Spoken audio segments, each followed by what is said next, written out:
Today I'm going to show you how to replace an EGR valve. So the tools you need for this job is a 1/116 wrench, a ratchet, an extension, both standard and deep socket 10mm, a flathead screwdriver, and a EGR valve. The location of the EGR valve is located right here. By the looks of it, it looks like it's as old as the vehicle itself. So we will start by removing this vacuum hose to get access to the EGR with a flathead screwdriver. Once you take out the hose, the next step is disconnect the top vacuum hose that leads to the EGR valve. So next step is to loosen this up, this nut right here, with the wrench. But the problem with that is because the IAC is blocking the range of motion with this wrench, so we can't get access to it to loosen it. So we can unscrew this just a little bit. You don't want to take it completely out, so we can have some room to take out this nut. Oh yeah. So this right here, 10mm socket, but the standard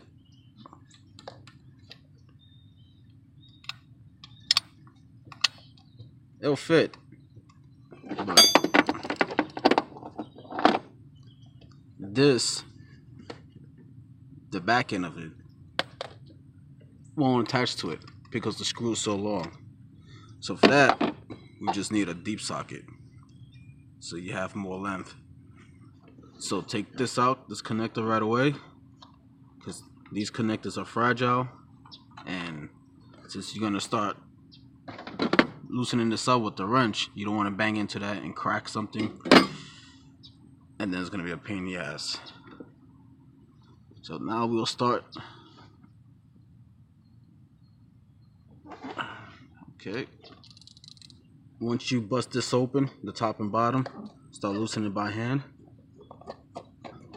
You just want to give it enough room to wiggle this over. There you go. Now we can start unloosening this. Unloosen the rest by hand. Alright. It's out. Now we could go ahead and unloosen these bolts. We'll use the ratchet with the extension and the 10mm socket to take this out faster. Do the same for the other side. Unscrew the rest of the way by hand. There's one. And here's two.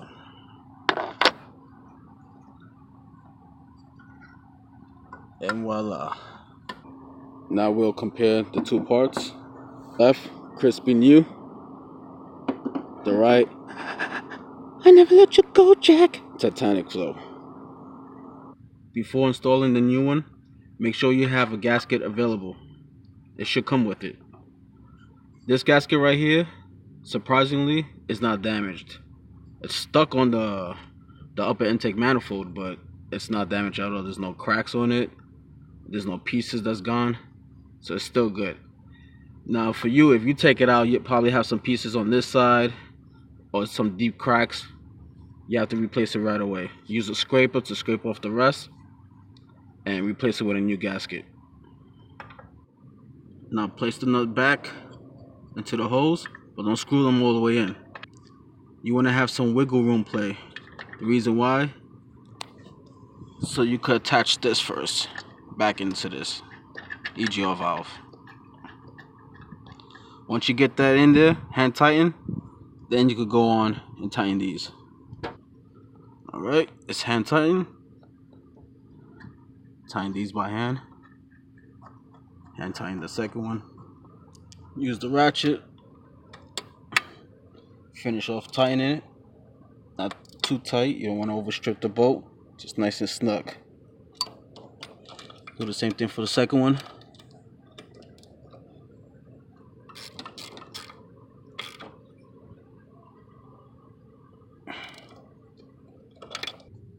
take the wrench and tighten this.